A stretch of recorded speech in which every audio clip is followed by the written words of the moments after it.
Olá pessoal, hoje vamos fazer a resolução da prova da SpaceX de 2016, certo?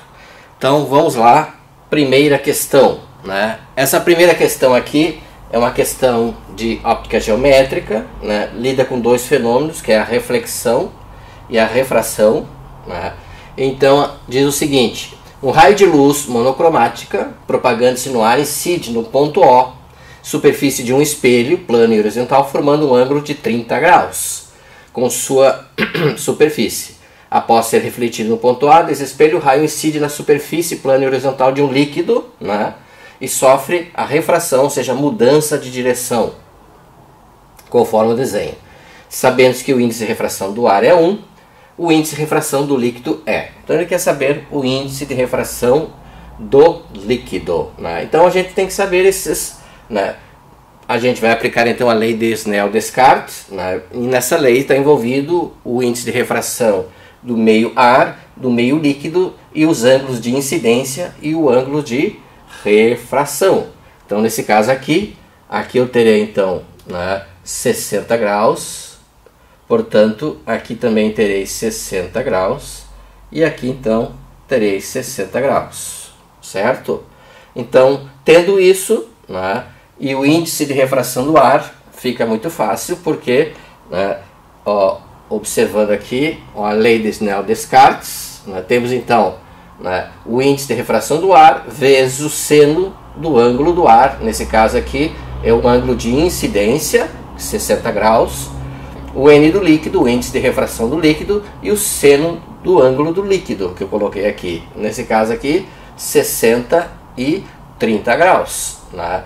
Então, o índice de refração do ar é 1, o seno de 60 raiz de 3 sobre 2, o seno de 30 é 1/2, né? Portanto, a gente simplifica aqui e aqui, portanto, o índice de refração do líquido é raiz de 3, certo?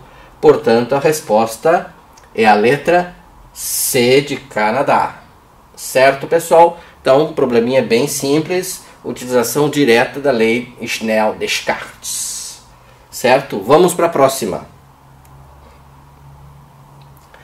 O exercício ou teste número 22 diz o seguinte: um trem de 150 metros, esse aqui é um probleminha clássico, né? Um trem de 150 metros de comprimento se desloca com velocidade escalar constante de 16 metros por segundo. E esse trem atravessa um túnel e leva 50 segundos desde a entrada até a saída completa. Portanto, o trem, ele tem que sair completamente do túnel, né? Ou seja, o corpo do trem não pode ficar uma parte dentro do túnel. Então a gente tem que pegar um ponto do trem e ver esse deslocamento desse ponto, né, desde a entrada até a saída, e contar qual é a distância que esse ponto, né, percorre. Ele quer saber o comprimento do túnel. Então, primeiro, né, está aqui o desenho, né?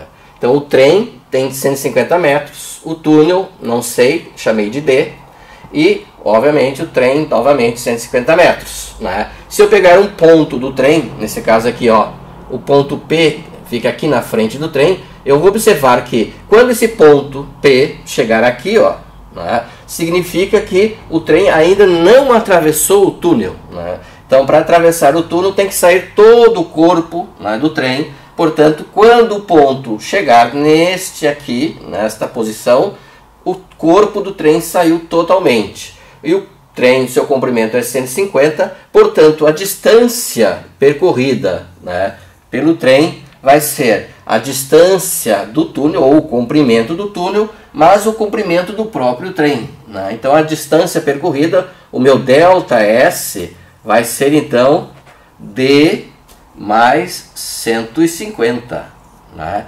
E ele fez isso, né, em um tempo.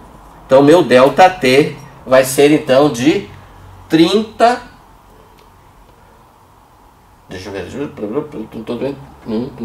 Em 30 segundos, se eu não estou esquecido, volto lá atrás. Não, 50 segundos. Voltando. Tá? Então, não é 30, né? É 50 segundos, certo? Então, vamos calcular, então, qual vai ser, então, o comprimento do trem. Então, para isso, né, a velocidade é igual à distância percorrida dividido pelo tempo.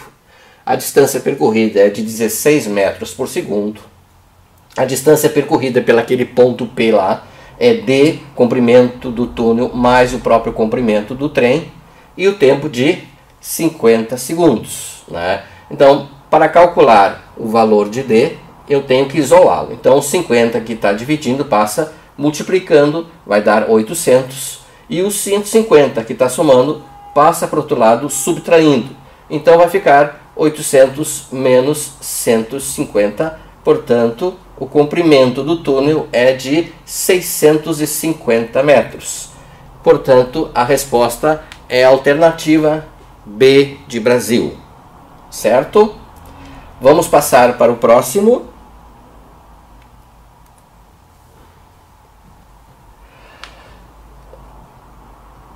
Teste 23. O desenho abaixo representa um sistema composto por duas barras rígidas, 1 e 2, homogêneas e de massas desprezíveis na posição horizontal, dentro de uma sala. O sistema está em equilíbrio estático. Novamente, ó, SpaceX com seus problemas de equilíbrio. Não esqueçam, né, de estudar muito bem equilíbrio, porque uma ou duas questões geralmente caem nas provas da SpaceX. No ponto M da barra 2 é colocado um peso de 200 newtons, suspenso por um cabo de massa desprezível. A barra 1 está apoiada no ponto N, no vértice de um cone fixo no piso. O ponto A da barra 1 toca o vértice de um cone fixo no teto. O ponto B da barra 1 toca o ponto C na extremidade da barra 2. E o ponto D, localizado na outra extremidade da barra 2, está apoiado no vértice de um cone fixo no piso. Bom, toda essa conversa para pedir o quê? Ele quer saber os módulos, ou seja, os valores das forças de contato, né, forças de contato, sobre a barra 1. Né? Então, o meu objetivo é sobre a barra 1 nos pontos A e N. Então, vamos lá, né? Vamos ver aqui. Ó. Então, ele quer saber, então, né, as forças de contato. Né? Então, aqui temos aqui, né, a barra 1, a barra 2. Então, a primeira coisa, temos que desenhar as forças, né? São as forças de contato. Nesse caso aqui, ó, né, a barra vai tocar esse cone, né, ou um triângulo nesse caso. Então, ela empurra e é empurrada. Portanto, aqui tem uma força para baixo. Né? Aqui, mesma coisa, ele faz uma força sobre o triângulo, né, o apoio, e o triângulo faz uma força sobre ele. Né? Então, essa aqui é a normal A, essa aqui vamos chamar de normal N, né? Aqui a mesma coisa, ó, no ponto, nesse ponto aqui teremos duas forças iguais, então essa barra vai empurrar essa aqui para cá, essa aqui vai empurrar essa aqui para cá, né? Eu chamei uma de NB e a outra de NB', né? São forças de mesma intensidade, mas localizado em corpos distintos. Aqui terei então a força peso, que já foi dado, que é de 200 newtons. Né? Aqui a mesma coisa, uma força de apoio, né? ND, e aqui também tem a força para baixo. Só o que nos interessa então é sobre a barra 1. Né? Então ele quer o que? Ele quer o valor de NA e o valor de NN. Certo? São as duas informações pedidas, são duas respostas, né?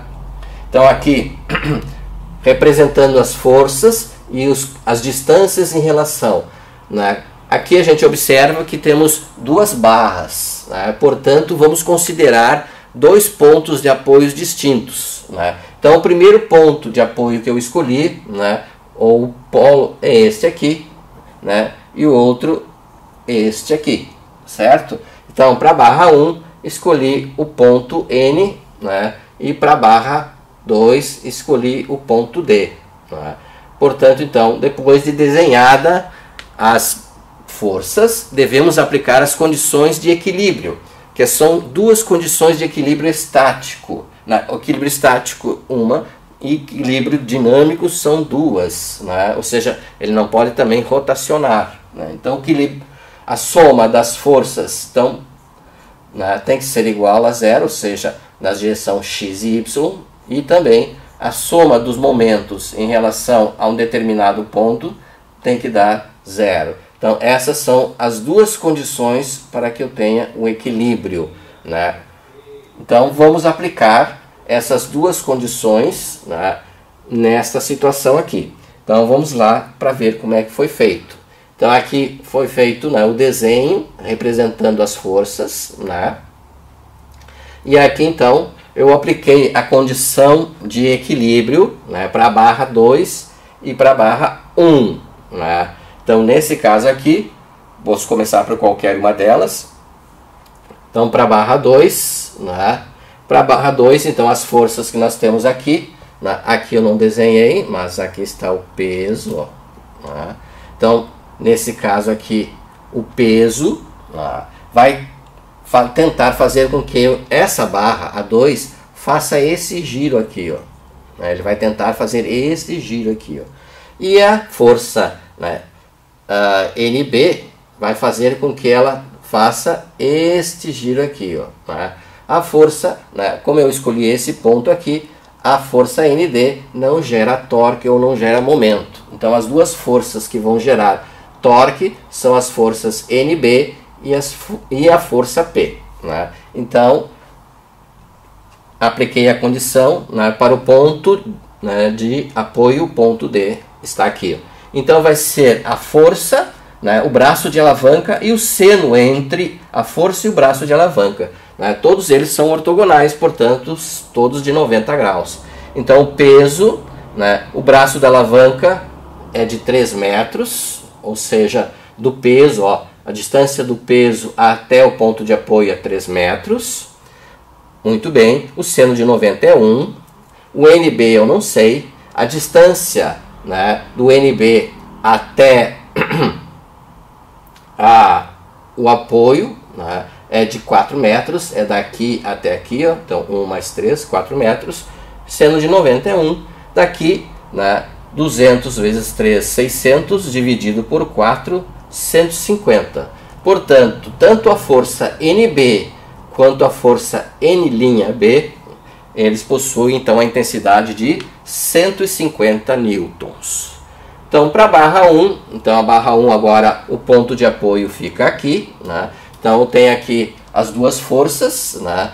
Então essas forças, essa aqui vai tentar fazer esse giro, né? E essa aqui vai tentar fazer o giro no sentido contrário, né? Então essas duas forças vão gerar torque e esses torques, então um vai equilibrar o outro. Portanto aqui NADA seno de 90, N'B dB seno de 90, o NA eu não sei, a distância do NA até o ponto de apoio é 4 metros, seno 91, o NB' é 150, o braço, né, é de 2 metros, daqui até aqui, novamente 1, então vai ficar aqui 150, né?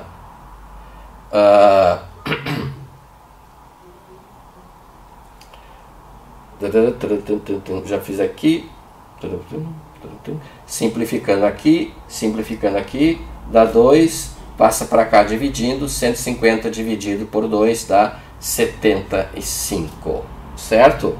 Então aqui faltou, né, 2, mas tudo bem, certo? Então fica então o NA 75 newtons, certo? Então agora, né, então já descobriram o valor do NA, ele quer saber agora o valor do NN, né? Então aqui podemos aplicar a segunda condição, né, que diz o quê? Que a soma das forças na direção Y tem que ser igual a 0.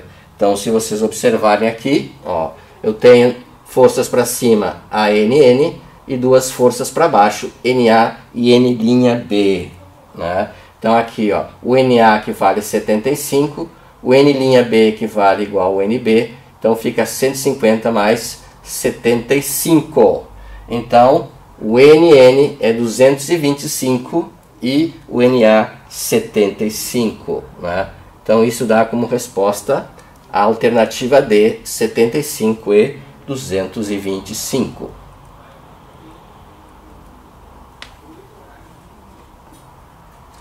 vamos então para o próximo teste, né? O 24. Diz o seguinte: um cubo homogêneo de densidade ρ e volume V encontra-se totalmente imerso em um líquido homogêneo de densidade ρ0, contido em um recipiente que está fixo a uma superfície horizontal.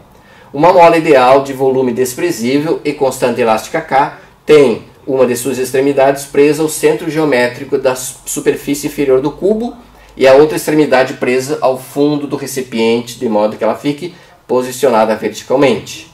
Um fio ideal vertical está preso ao centro geométrico da superfície superior do cubo e passa por duas roldanas idênticas ideais, A e B.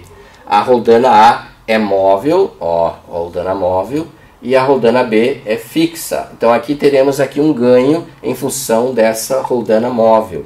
Estão mostradas conforme o desenho, né? Uma força vertical de intensidade F é aplicada ao eixo central da roldana, fazendo com que a distensão da mola seja X. E o sistema todo fica em equilíbrio estático. Segundo problema envolvendo equilíbrio estático na mesma prova. Com o cubo totalmente imerso no líquido, considerando a intensidade da aceleração da gravidade igual a G, o módulo da força F é. Então, isso tudo que eu falei está aqui, né? Então, aqui temos essa situação, né? Então, aqui teremos a força F, né? Então, aqui temos duas forças, né? Essa aqui será, então, F sobre 2, F sobre 2. Portanto, essa força aqui será F sobre 2, certo? Então, né, o que temos mais aqui? Temos o empuxo, né, e temos ainda a força elástica, né, e temos o peso. Né? Então, puxa, né, quando ele puxar, ele vai tentar subir e a força elástica vai tentar, né, fazer com que ele não seja deformado, ou seja, a mola não seja deformada, é uma força contrária. Portanto, então, as forças sobre o cubo estão aqui. Então, foi isso, né, que foi feito. Então, o desenho está aqui, né, F2. Então, aqui estão as quatro forças, duas forças para cima, duas forças para baixo. Portanto, vou aplicar, então, né, as forças na direção Y tem que ser igual a 0. Então, as forças para cima, nesse caso, F sobre 2 mais o empuxo, tem que ser igual ao peso mais a força elástica, certo? Então, vamos resolver este problema numericamente, né? Então, aqui, o empuxo, né? O empuxo, o que é o empuxo? É a densidade, né, nesse caso do líquido, o volume deslocado e a aceleração da gravidade. A força F sobre 2, né? E o peso. O peso também eu vou dar, em vez de ser massa, né, aqui em vez de usar M vezes G, né, eu vou usar então uma outra forma onde apareça a densidade. A gente sabe que a densidade é massa dividido pelo volume, né? Mas aí a gente sabe que massa é densidade vezes o volume. Então, no lugar da massa, eu vou usar a densidade vezes o volume, portanto, vezes o G. Né? Então, aqui está ρVG. E a força elástica Kx. Né? Então, nesse caso aqui, como eu quero resolver o valor da força F, eu vou isolar ela está aqui, ó, né? Então, esse valor aqui vai passar para o outro lado, né, trocando de sinal. Então, o que eu já tenho aqui? ρVG, está aqui, vem para cá ρ0VG e tenho aqui o Kx. Né? Aqui eu coloco em evidência, né, o V e o G são comuns. Né? Então, aqui eu coloquei em evidência, aqui sobra então o ρ e aqui sobra o ρ0 mais Kx. Como eu quero calcular o F, o 2 está dividindo, passa multiplicando. Né? Então, 2 multiplicando todo o termo que está aqui, coloquei então os colchetes aqui. Portanto, essa expressão matemática é a expressão para calcular então a força F, né? Portanto, a resposta é a letra E. Probleminha teórico, não tem valor numérico, mas é bastante interessante. Vamos passar para o próximo, o 25. O 25 é um problema de circuito elétrico com uma única malha, né? Nesse caso aqui, né? Então vamos desenhar então o sentido, né? Nós temos aqui então um gerador, né? E aqui temos aqui um receptor. Portanto aqui, né? Nesse caso, positivo e negativo, né? Pum, pum, pum, pum. Então, como gerador, a corrente elétrica vai sair daqui, vai passar aqui, né?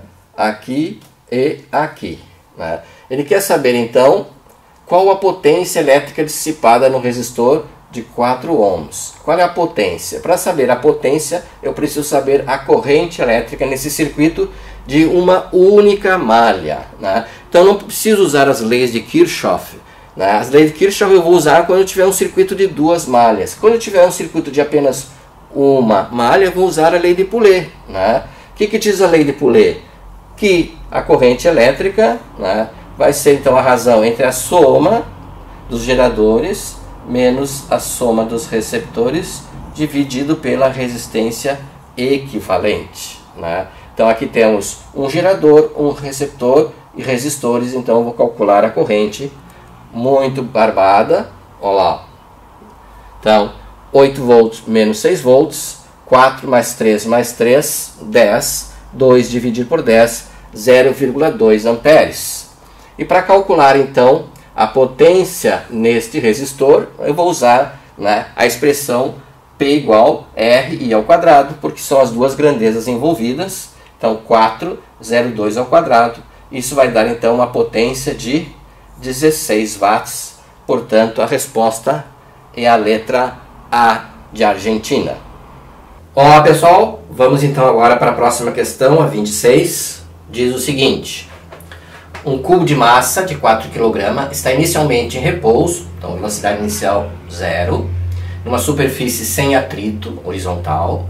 Durante 3 segundos, aplica sobre o cubo uma força constante, uma força constante F, horizontal e perpendicular lá no centro de massa de suas faces, fazendo com que ele sofra um deslocamento retilíneo de 9 metros.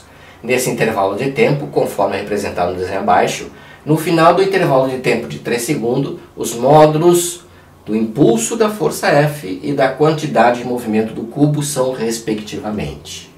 Bom, esse aqui é um problema clássico, né, que envolve, né, quantidade de movimento e impulso, né? Então, nesse caso aqui, quantidade de movimento e impulso, a relação a gente sabe muito bem que o impulso é igual à variação da quantidade de movimento, certo? Então, é isso que a gente vai aplicar para resolver esse probleminha. Então, vamos ver aqui a próxima tela. Então, aqui está o desenho, né? Massa 4 kg, né? Então, ele quer saber então a quantidade de movimento e o impulso, né? Então, nesse caso aqui, primeiro, né, eu devo calcular, nesse caso, a aceleração para saber qual é a velocidade final. E, portanto, lá, nesse caso aqui, né, como o impulso é igual à variação da quantidade de movimento, portanto, quantidade de movimento final menos quantidade de movimento inicial, né? Então, como ele sai do zero, portanto, a quantidade de movimento inicial é zero. Então, é igual à quantidade de movimento final, que é a massa vezes a velocidade final. Então, ó, o impulso é a massa de 4 kg vezes a velocidade final. A velocidade final está aqui, né? Então, nesse caso aqui, eu tenho que calcular a velocidade final. O tempo, o intervalo de tempo, né, é de 3 segundos, ou tempo, né? Então, obviamente, para calcular a velocidade, como é velocidade constante, aceleração constante, o movimento retilíneo uniformemente variado, a velocidade final, né, é a velocidade inicial mais A vezes T. Então, né, eu preciso saber da aceleração, já tenho tempo, a velocidade inicial é 0, então a velocidade final é fácil de calcular através dessa expressão aqui, né? Então, primeiro eu vou calcular a aceleração, eu tenho a distância, tenho tempo, vou usar essa expressão aqui, que é uma das 3 expressões possíveis para ser usado. Δs é a distância, 9 metros, velocidade inicial é 0, tempo 3 segundos, a aceleração não sei, o tempo 3 ao quadrado dividido por 2, né? Aqui vai dar né, 9, né, por 9, simplifico, passa para cá o 2, então a aceleração é de 2 metros por segundo ao quadrado. Então, de posse do valor da aceleração, né, eu vou calcular então a velocidade final. Então, que é nesse caso 2 vezes 3, que é durante 3 segundos. Portanto, a velocidade final, se eu posso botar um Fzinho aqui, é de 6 metros por segundo. E como eu mostrei antes, o impulso é igual à quantidade de movimento final, que é massa vezes a velocidade, 4 vezes 6, 24. Portanto, o impulso é igual a 24 e a quantidade de movimento é igual a 24. Né? Só podemos, né, Newton por segundo, né, que é força vezes tempo, né, massa vezes velocidade, quilograma metros por segundo. Portanto, 24 e 24, portanto, a resposta é a letra C de Canadá. Vamos passar para o próximo.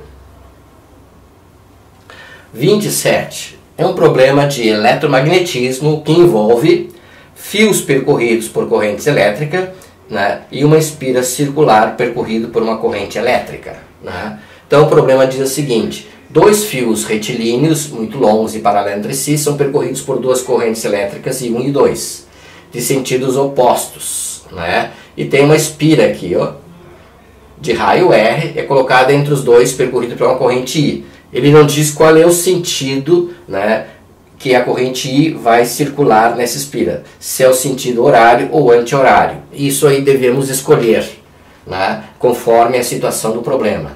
Para que o vetor campo magnético resultante no centro da espira seja nulo, ou seja, resultante tem que ser 0, ele quer saber a intensidade da corrente elétrica I. Esta corrente aqui, ele quer saber qual é o valor ou a intensidade e seu sentido, se é o sentido horário ou anti-horário.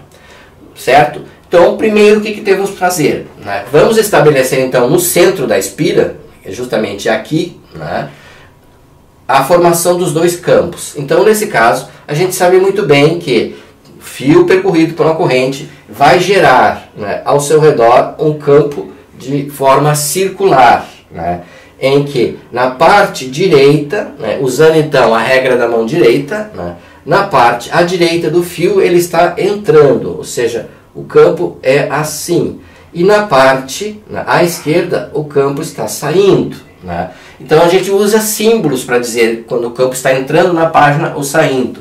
Então entrando na página significa o xizinho, né? Saindo significa a bolinha com um pontinho. Então, né, o campo gerado no centro dessa espira é um campo que está entrando.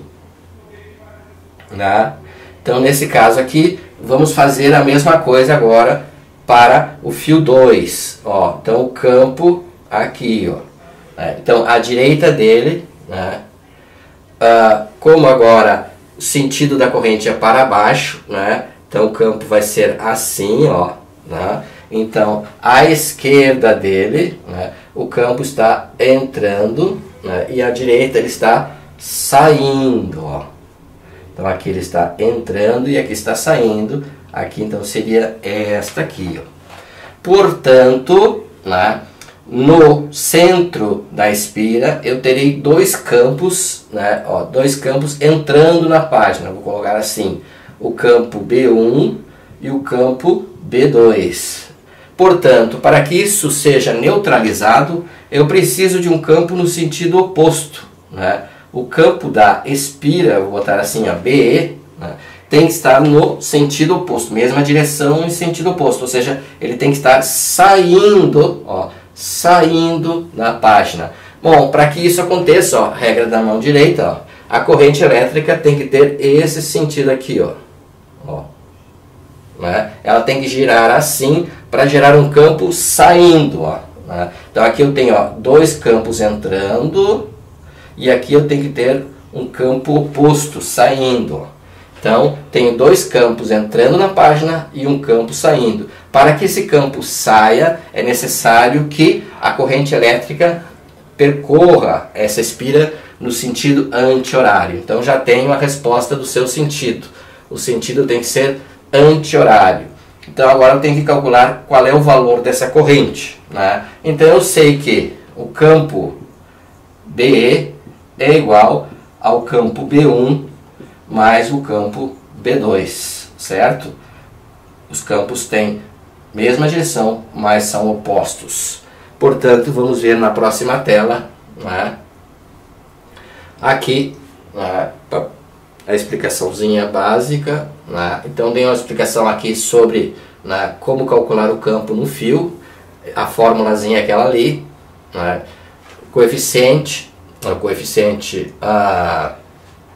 A constante de permeabilidade do meio, magnética, a corrente 2πr, né?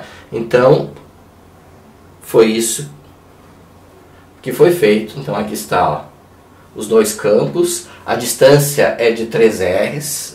Então o que eu fiz, né? Eu calculei, então aqui está o campo produzido pela espira e a maneira como calcular esse campo, ó, observe, não tem o π aqui embaixo, ó. Então foi isso que eu fiz. O campo resultante tem que ser zero. Então nesse caso, somando, né, os campos tem que dar zero, né? Se o BE passar para cá, ele é igual à soma dos outros dois. Então o que eu fiz? O campo 1, o campo 2 e o campo da espira, né? Eu deixei em função, né, como eles vão se repetir. Então aqui a única coisa que eu coloquei aqui, né, foi os raios. Nesse caso 3, 3 e aqui R. Então eu tenho essas três expressões aqui, ó, né? Essas três expressões, vou substituir essas três expressões aqui, como foi feito aqui, ó, né? E vou simplificar, né, os termos iguais. Nesse caso aqui, ó, não coloquei os valores justamente porque eu vou fazer isso aqui, ó, né? A mesma coisa com o 2, ó. E a mesma coisa com o R, ó. Então em cima vai sobrar apenas as correntes e embaixo π3, né, π3 nesse caso está aqui, né? Então denominadores comum, ó, 3π, soma e o i, né? Então mínimo múltiplo comum, 3π dividido a 1, dá 1, e aqui a soma. Então a corrente vai ser, a corrente I é a soma das duas dividido por 3π, né? E o sentido é o sentido, né, anti-horário, ó, é o sentido anti-horário. Portanto, esta é a resposta, ó.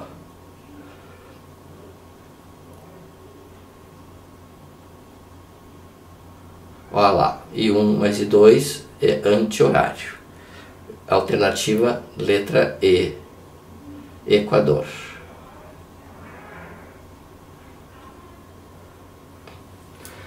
Vamos para o próximo, o 28. Durante um experimento, um gás perfeito. Então agora um problema sobre, né, estudo dos gases, termodinâmica, né? Um gás perfeito é comprimido, né, comprimido, então quer dizer, sobre ele age uma força adiabaticamente, significa que ele não troca calor com a vizinhança. Comprimido significa que existe uma força apertando esse gás, ou seja, um trabalho é realizado sobre ele, ó, 800 joules é o trabalho. Portanto, o trabalho não é o gás que realizou, o gás sofreu esse trabalho, portanto, o trabalho é negativo, né? Não esqueça, então, é negativo porque o trabalho é feito sobre o gás, né?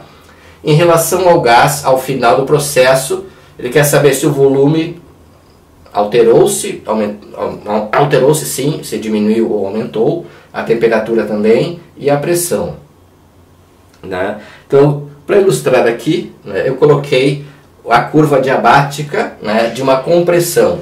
Compressão significa que ele vai de um volume maior para um volume menor entre duas temperaturas, né? Então, nesse caso aqui eu tenho uma isoterma, outra isoterma. Então, esta aqui, então, que liga as duas isotermas aqui, então, é uma adiabática.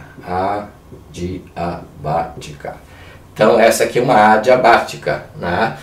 Só pelo desenho já dava para responder todas as questões. Quais são elas, né? O que aconteceu, né? Eu tinha aqui, ó, essa aqui era a minha pressão e passei, né, para esse valor de pressão, né, de uma pressão menor para uma pressão maior. O que aconteceu com a temperatura? Observe que a temperatura cresce assim. Então eu fui de uma temperatura menor para uma temperatura maior, né?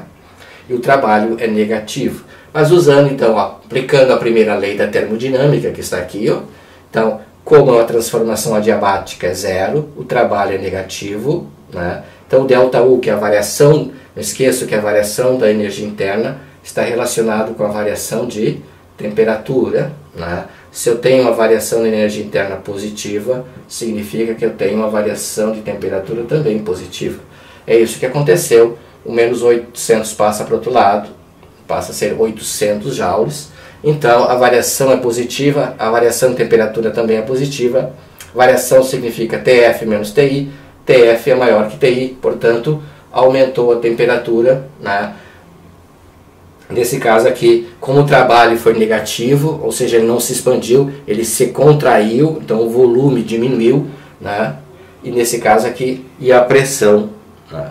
Portanto, a letra é a letra D, ó. O volume diminuiu, a temperatura aumentou e a pressão também aumentou, porque se aumenta a temperatura, aumenta a agitação das moléculas, e, portanto, aumenta os choques contra a parede do recipiente, portanto, aumenta a pressão, né? Então, como o volume diminuiu, aumentando a temperatura, obviamente que a pressão tem que aumentar. Portanto, a resposta é a letra D, Dinamarca.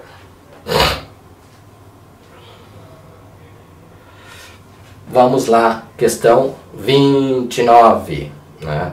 Diz o seguinte: um prédio em construção de 20 metros de altura possui na parte externa da obra um elevador de carga com massa total de 6 toneladas, suspenso por um cabo inextensível.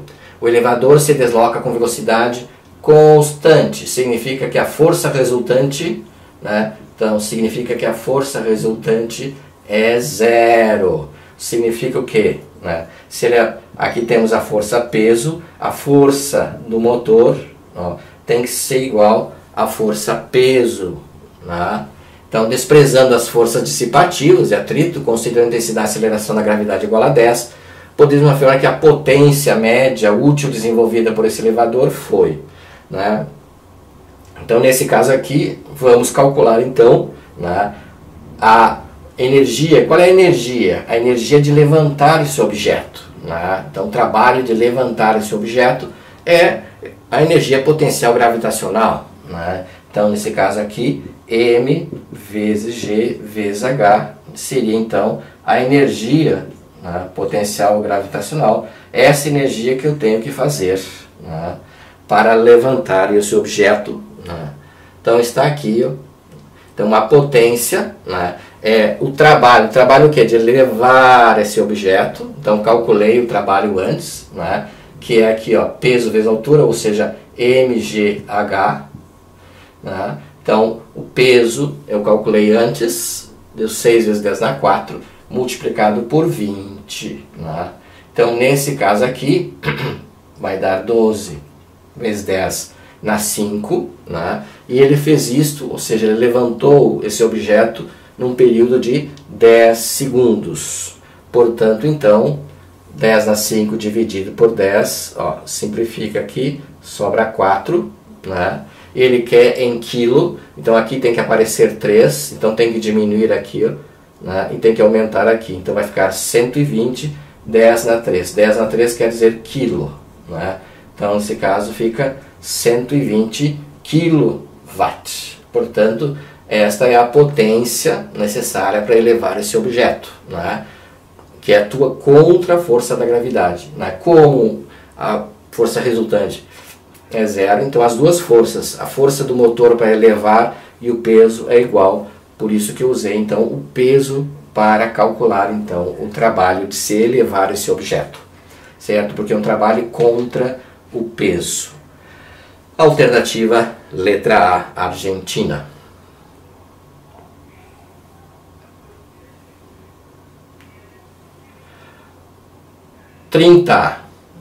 Questão 30. Então, um aluno irá montar um circuito elétrico com duas lâmpadas incandescentes, L1 e L2, de resistência elétrica constantes, que tem as seguintes especificações técnicas fornecidas pelo fabricante, impressa nas lâmpadas. Lâmpada 1, ela é 30 volts e de 60 watts. A lâmpada 2, 30 volts e 30 watts.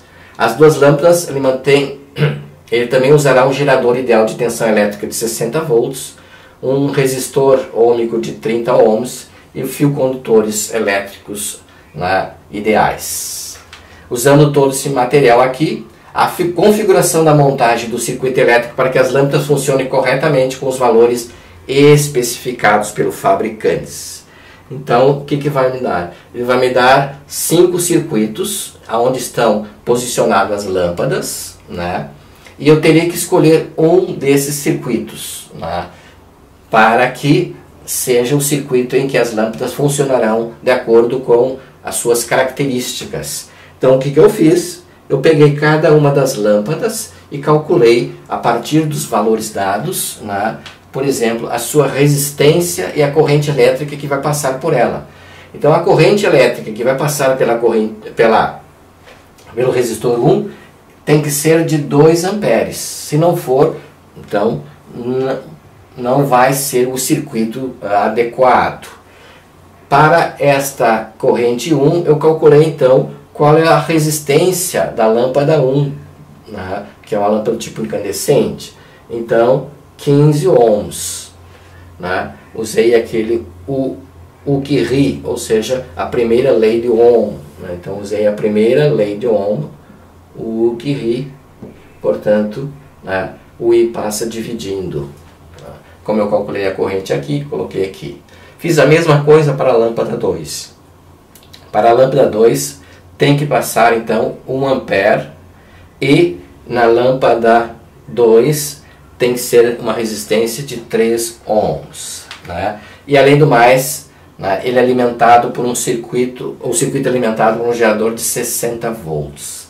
Significa o quê? Que essas lâmpadas não poderão estar em paralelo, elas não poderão estar em paralelo porque elas não podem receber 60 volts, porque as duas funcionam com 30 volts. Então, qualquer questão em que, qualquer das alternativas em que as lâmpadas estejam de forma paralela, não vai dar. Elas têm que estar em série. Mas observe que elas não podem estar, digamos assim, recebendo a mesma corrente. Lembre-se que uma corrente é de 2 e outra corrente é de 1. Então, nesse caso, por exemplo, não poderia ser esse circuito aqui, ó. Esse circuito aqui não poderia ser. Justamente, nem esse circuito aqui. Então, nesse caso aqui, temos que escolher um circuito em que seja uma alimentação 60 volts. Então, nesse caso aqui, tenho que 60 volts. Esses 60 volts, portanto, ele não pode ser aplicado de forma paralela aos dois. Então, ele tem que perder uma parte dessa tensão aqui. Então, o ideal seria fazer isso aqui, ó. Nesse caso aqui, ó, uma lâmpada aqui, uma lâmpada aqui, certo? Ó. Mas aqui o problema, se aqui, por exemplo, 60 volts, essa corrente I aqui, ó, ela não pode entrar aqui totalmente. Então, o que acontece? Ela sofre um pequeno desvio aqui. Então, por exemplo, aqui, nessa lâmpada 1 aqui, pode ser 2 amperes, Aqui, então, ela se dividiria em 1 ampere, e aqui seria, então, 1 ampere, né? Então nesse caso aqui sim, ó, então seria aqui 2 amperes, 1 ampere, 1 ampere, nesse caso, os 60 volts, né? Aqui seria então 30 volts aqui, ó, né? 30 volts aqui, então nesse caso 1 e 1, né? Então deveríamos fazer, né, por tentativas. Então aqui eu coloquei, ó, o circuito da letra C satisfaz completamente os dados do problema. Então teríamos que fazer por eliminação, ou seja, lâmpadas que não teriam aquelas características. Quais são elas? Então a lâmpada 1, por ela tem que passar uma corrente de 2 amperes e uma resistência de 15 ohms, né? Na lâmpada 2 tem que passar uma corrente de 1 ampere, né, e a resistência de 30. Portanto, nesse outro resistor, 1, né, vezes 30 vai dar 30 volts. Né? Então, sobre esta aqui, né, esses dois são 30 volts, sobre este e esse aqui, 30 volts. Então, 30 mais 30, 60 volts, certo? Então, tem que ser o circuito divisor de tensão e, para isso, as lâmpadas têm que estar em série. Portanto, a resposta seria, então, a letra C, de Canadá. Vamos então para a questão 31. A questão 31, uma esfera sólida, homogênea e de massa 0,8 kg, é abandonada de um ponto de 4 metros de altura do solo e uma rampa curva. Então isso que acontece, né? Ela está à altura de 4 metros, portanto ela tem aqui energia potencial gravitacional, né? Abandonada significa que a velocidade inicial dela é 0, portanto a energia mecânica neste ponto aqui, né, se eu chamar aqui de ponto A e aqui de ponto B, né, então toda a energia potencial gravitacional, né, o que vai acontecer?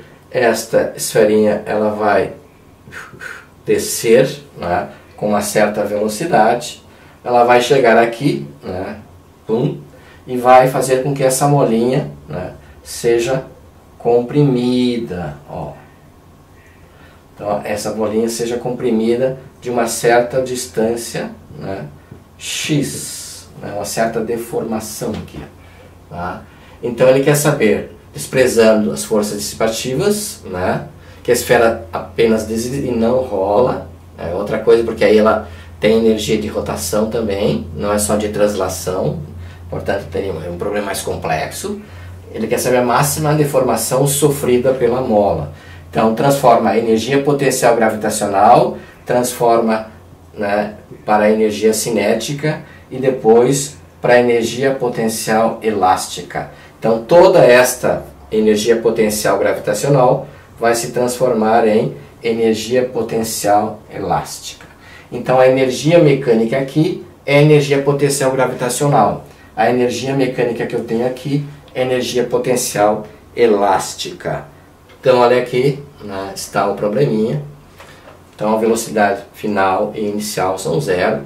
Então, calculando a energia mecânica no ponto A, né, a energia mecânica no ponto A é apenas gravitacional. Então, esse termo aqui é 0.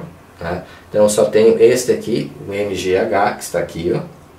Certo? Isso vai gerar então uma energia de 32 joules. Então esses 32 joules, né, serão usados, essa energia de 32 joules será transformada em energia potencial elástica, que é igual kx ao quadrado sobre 2. Né? Então nesse caso aqui, pronto, ó. Kx ao quadrado sobre 2 é energia potencial elástica, né? Então o K foi dado e eu não tenho então apenas o X, né? Então aqui ficaria, então a energia potencial gravitacional é igual à energia potencial elástica. Esse valor aqui é 32 joules e esse aqui é a Kx ao quadrado dividido por 2. Então aqui, ó, corta, 200, então aqui ficaria 200 vezes x ao quadrado, né? Então aqui passa dividindo, vai ficar 300 sobre 200 é igual, então, x ao quadrado. Né? Então, o que eu vou fazer aqui? Dividir 32 por 200 e dá 0,16. Tiro a raiz quadrada de 0,16, vai dar 0,4 metros, ou 40 centímetros. Então, esta é a deformação máxima, ou a compreensão máxima da bola. É de 40 centímetros. E isso tem como alternativa a letra E, de Equador. Vamos passar, então, para a última. Muito bem. Então, a última é um problema que envolve, né, mecânica com eletrostática. Né? Então, aqui que eu tenho uma partícula de carga Q, né, e massa 10 na menos 6 kg foi colocada num ponto próximo à superfície da Terra, onde existe um campo elétrico uniforme, vertical e ascendente. Então, aqui está o campo para cima. Então, esta carguinha vai ter, então, um pezinho para baixo. Né? A partícula está em equilíbrio, o terceiro problema de equilíbrio neste teste de 2016. Né? Então, o valor da carga e o seu sinal são, respectivamente, está em equilíbrio. Bom, para que ela esteja em equilíbrio, é necessário que tenhamos uma força, nesse caso elétrica, para cima. Não é? Então, se o campo elétrico é para cima e a força também elétrica é para cima, isto significa que a carga tem que ser positiva, nunca esqueça.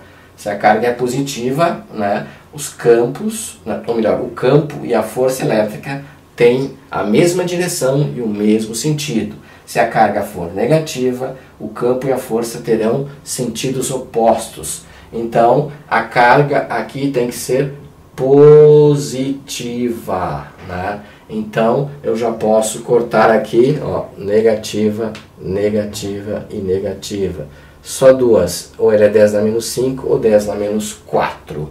Então, vou aplicar as condições, ou melhor, a condição de equilíbrio. A soma das forças na direção y tem que ser igual a zero. Portanto, o peso tem que ser igual à força elétrica. Né? Observe que a força elétrica a gente usa duas expressões para calcular ela. Né? A força utilizando a lei de Coulomb ou aquela que multiplica a carga vezes o campo, mg. Portanto, assim foi feito. Então, o peso, calculei o peso, massa vezes aceleração da gravidade, 10 na menos 5, ó, força elétrica é igual ao peso, Q vezes E igual a P, o campo é 10 na 5, né? Então 10 na menos 5 dividido por 10 na 5, né? Vai dar 10 na menos 10, né? E como a resposta que é em micro quer dizer 10 na menos 6, né? Então aqui eu tenho 10 na menos 10. Então 10 na menos 10 eu separei 10 na menos 4 e 10 na menos 6. Isso aqui é um micro. Ó. Então vai ficar 10 na menos 4 microcoulomb. Então este é o valor da carga. Né? Então ali estão as duas forças. Né? Então a carga tem que ser positiva e o valor da carga 10 na menos 4 microcoulomb. Portanto a resposta é a letra D. Aí pessoal, então terminamos a prova de 2016, então até a próxima, valeu!